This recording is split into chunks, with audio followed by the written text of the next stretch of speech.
ದೇಶದ ಹೆಮ್ಮೆಯ ಬಾಹ್ಯಾಕಾಶ ಸಂಸ್ಥೆ ಇಸ್ರೋದಿಂದ ಮತ್ತೊಂದು ಸಾಧನೆ. ಕಪ್ಪು ಕುಳಿಗಳ ಅಧ್ಯಯನಕ್ಕಾಗಿ ಈಗ ಎಕ್ಸ್ಪೋಸ್ಯಾಟ್ ಉಡಾವಣೆ ಶ್ರೀಹರಿಕೋಟಾದಿಂದ.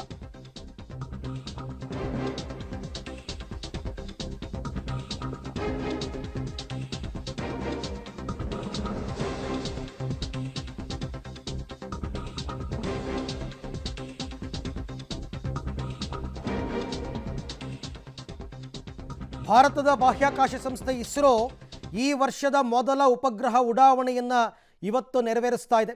ಕಪ್ಪು ಕುಳಿಗಳ ಅಧ್ಯಯನಕ್ಕಾಗಿ ಇರುವಂತಹ ಎಕ್ಸ್ಪೋಸ್ಯಾಟ್ ಅಂದರೆ ಎಕ್ಸ್ರೇ ಪೋಲಾರಿಮೀಟರ್ ಸ್ಯಾಟಲೈಟ್ ಅಂತ, ಇದನ್ನು ತನ್ನ PSLV C58 ರಾಕೆಟ್ ಮೂಲಕ ಉಡಾವಣೆಯನ್ನು ಮಾಡಿದೆ. ದೃಶ್ಯದಲ್ಲಿ ತಾವೀಗ ನೋಡ್ತಾ ಇದ್ದೀರಾ. ಎಕ್ಸ್ಪೋಸ್ಯಾಟ್ ಅನ್ನುವಂಥದ್ದು ಭಾರತದ ಮಟ್ಟಿಗೆ ಮೊದಲ ಪೋಲಾರಿಮೆಟ್ರಿ ಮಿಷನ್. ಇದು ವಿಪರೀತ ಅನಿಸುವಂತಹ ವಾತಾವರಣದಲ್ಲಿ ಪ್ರಕಾಶಮಾನ ಖಗೋಳ ಎಕ್ಸ್ರೇ ಮೂಲಕ ವಿವಿಧ ಡೈನಮಿಕ್ಸನ್ನು ಅಧ್ಯಯನ ಮಾಡುತ್ತೆ. ಅದಕ್ಕೋಸ್ಕರನೇ ಇದನ್ನು ಲಾಂಚ್ ಮಾಡಿರ್ತಕ್ಕಂಥದ್ದು. ಎಕ್ಸ್ಪೋಸ್ಯಾಟನ್ನು PSLV C58 ರಾಕೆಟ್ ಮುಖಾಂತರ ಈಗ ಬೆಳಗ್ಗೆ 9:10 ಉಡಾವಣೆಯನ್ನು ಮಾಡಿದೆ. ಶ್ರೀಹರಿಕೋಟಾದ ಸತೀಶ್ ಧವನ್ ಬಾಹ್ಯಾಕಾಶ ಕೇಂದ್ರದಿಂದ ಉಡಾವಣೆ ನಡೆದಿದೆ. ಎಕ್ಸ್ಪೋಸ್ಯಾಟ್ ಉಡಾವಣೆಯ ದೃಶ್ಯಗಳನ್ನು ಕೂಡ ತಾವು ಗಮನಿಸ್ತಾ ಇದ್ದೀರಾ.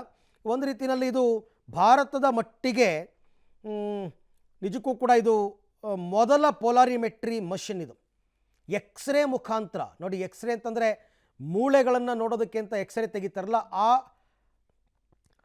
ಆ ಒಂದು ಟೆಕ್ನಾಲಜಿಯನ್ನು ಇಟ್ಕೊಂಡು ಈಗ ಈ ಸ್ಯಾಟಲೈಟನ್ನು ಲಾಂಚ್ ಮಾಡಿರ್ತಕ್ಕಂಥದ್ದು. ಎಕ್ಸ್ಪೋಸ್ಯಾಟನ್ನು ಹೊತ್ತು ಸಾಗುತ್ತಾ ಇದೆ PSLV C58.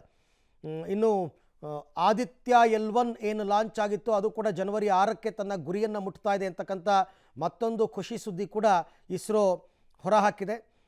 ಈಗ ಬೆಳಗ್ಗೆ 9:10 ಉಡಾವಣೆ ಆಗಿರ್ತಕ್ಕಂಥದ್ದು ಎಕ್ಸ್ಪೋಸ್ಯಾಟನ್ನು ಹೊತ್ತಂತಹ PSLV C58 ಹಾರ್ತಾ ಇದೆ, ನಭಕ್ಕೆ ಚಿಮ್ಮಿದೆ.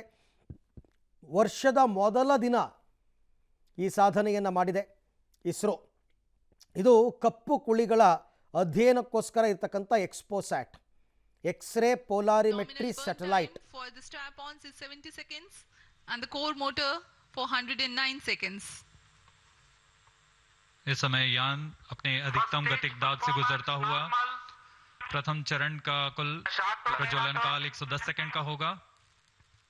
तत्पश्चात इसे यान से पृथक कर दिया जाएगा. Nominal burn time for the strap-on is 70 seconds and the core motor for 109 seconds. इस समय यान अपने अधिकतम गतिक दाब से गुजरता हुआ प्रथम चरण का कुल प्रज्वलन काल 110 सेकंड का होगा. So XPoSat mission polar satellite launch vehicle PSLV ಅನ್ನು ಬಳಸಿಕೊಂಡು ಉಡಾವಣೆ ಆಗಿರ್ತಕ್ಕಂಥದ್ದನ್ನು ತಾವೀಗ ಗಮನಿಸ್ತಾ ಇದ್ದೀರಾ. ಚಂದ್ರನ ದಕ್ಷಿಣ ಧ್ರುವವನ್ನು ತಲುಪೋದ್ರಿಂದ ಹಿಡಿದು ಸೂರ್ಯನ ಆದಿತ್ಯ L1 ಮಿಷನ್ವರೆಗೆ ಎಲ್ಲ ಯಶಸ್ವಿ ಕಾರ್ಯಾಚರಣೆಗಳನ್ನು ನಡೆಸಿರ್ತಕ್ಕಂಥ ಇಸ್ರೋ ಈಗ ಜನವರಿ 1ನೇ ತಾರೀಕು ಈ ಹೊಸ ಸಾಹಸಕ್ಕೆ ಕೈ ಹಾಕಿದೆ.